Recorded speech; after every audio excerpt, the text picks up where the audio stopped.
Hello, I'm Oliver from Car Chat TV.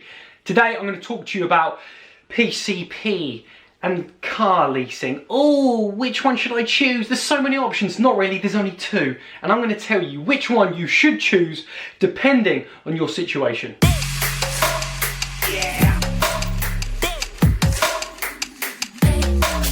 Okay, PCP first. Personal contract purchase. More flexible. It gives you options.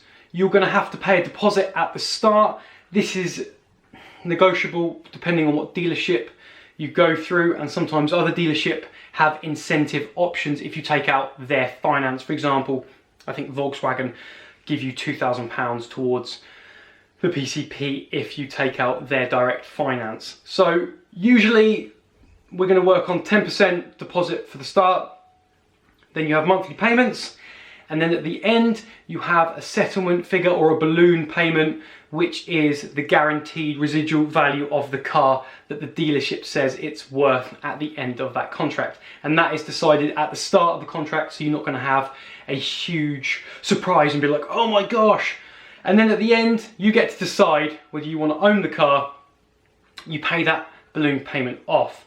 Now, even if you choose to give the vehicle back, which 80% of people do, from my calculations and statistics I found from online, 80% of people give the car back, but you would have paid interest on the whole value of that car. So that bit of settlement figure that the car's worth left and you give back, you would have still paid interest on that. So 20% of people keep the car.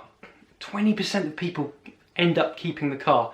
So if you are one of the 80% that give the car back, you probably should be looking at leasing a car, just to weigh up some of the options. Other little factors about PCP: you can voluntarily terminate. It is quite flexible. As long as you've paid up to the value of 50% of the car's worth over the term, you can hand the car back, give it to them, and you're completely out of that agreement. So PCP kind of works with more flexibility depending on your situation. If you're not sure whether you want to keep the car at the end, it gives you that added option. It's also really good if you want to PCP used cars. You wouldn't PCP a brand new vehicle. One, because they're so expensive, and with PCP you're paying for the value of the car. So the deposit, those monthly payments, and then that balloon payment at the end. You're putting equity into that car. So that's PCP. It is flexible. It works better with used cars. There are some amazing deals out there. Make sure you have a chat with the dealerships. Some of them have different incentives with PCP deals. But that's pretty much the crux of it. That's personal contract purchase. Leasing, or contract hire, or personal contract hire, or whatever kind of names it gets called. The main thing to know with leasing is it works perfectly if you are someone that wants a 60, 70,000 pounds brand new car. If you're someone that upgrades your phone every 2 years, you want the newest tech, the newest equipment, and you're like that with your cars, then leasing is for you. Leasing is always going to be cheaper monthly payments with a brand new car. Why? I'll tell you. Because you're not having any equity in that brand new vehicle. You're just paying for usership. You're almost like a rental fee. So with leasing deals, again, dealerships, brokers, there's always a way to negotiate with these guys. The deposit, you can put down a bigger sum if you want, which will in turn reduce the monthly payments of the car. You will have a choice to put up a deposit at the beginning for, let's just say, you want to pay a monthly payment the same throughout. It will be a little bit higher if you just have 24 payments of the same £358, let's say. But if you put down £5,000, as some people do for these brand new cars, then that will help your monthly payment. Now, A lot of people are still worried about, oh, when I give the car back and it's got a scratch on it, I'm going to get absolutely billed. I'm going to have they're going to ask me for so much money. It's not true. It's not true. You get fair wear and tear. And there have been stories of people arguing, going, no, I'm not paying that.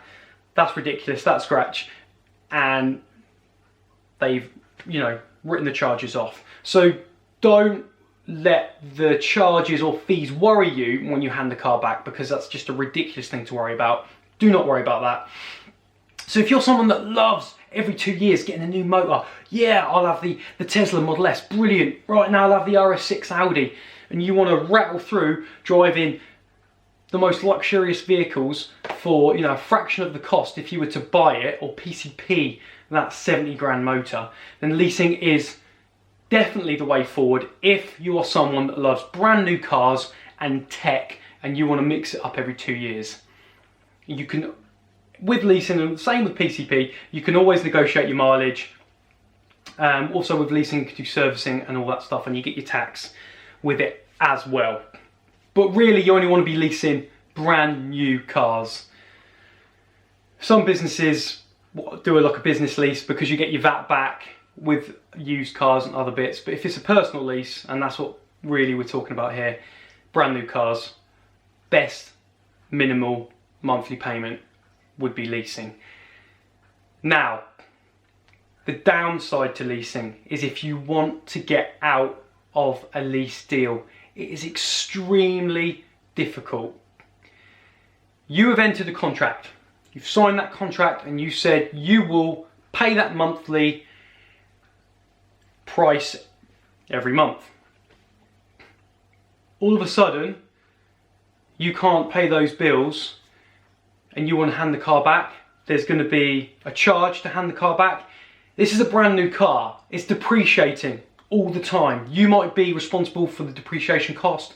They can't then lease that out to someone else because it's not brand new anymore. And they won't get the price that they got with you and you signed that contract. And your credit score is going to tank. The only way to get out of a lease deal is to get someone else to take on that lease deal for you. Friend, relative, family, whatever, whoever you can get. So if you are going to lease a brand new car, just make sure you can afford those monthly payments and you do not want to break that contract. So it's not as flexible as PCP. But basically, leasing for brand new cars, if you are someone that loves brand new cars, you love all the tech, then lease. It's going to be cheaper for you. It's going to be cheaper. You don't have to worry about depreciation. Oh, my car's lost so much in value. Don't care. Not my car. Hand back. Guess what? Now I've got a new car. It's a BMW. Hand it back. Don't care. Now I've got some. And you can rattle through them cars if it's you. PCP. If you like ownership of a vehicle and you're not fussed about a brand new car, let's face it, used cars, there's loads of decent used cars out there that pretty much are like a brand new car. PCP is good for that, and if you want to own it. So if you're thinking that you are going to give the car back, check out lease deals, because there are some incredible deals out there with different dealerships, different brokers, where you can get an absolute steal, snap their hands off, and you've got that negotiation at the start for the deposit and throughout. So that's PCP, that's leasing. I hope I've explained it. Any other questions or anything like that, put them in the comments if I haven't covered anything. Thank you for listening. Give us a thumbs up. I've said comment, maybe have a subscribe. Why not? And I'll see you on the next video.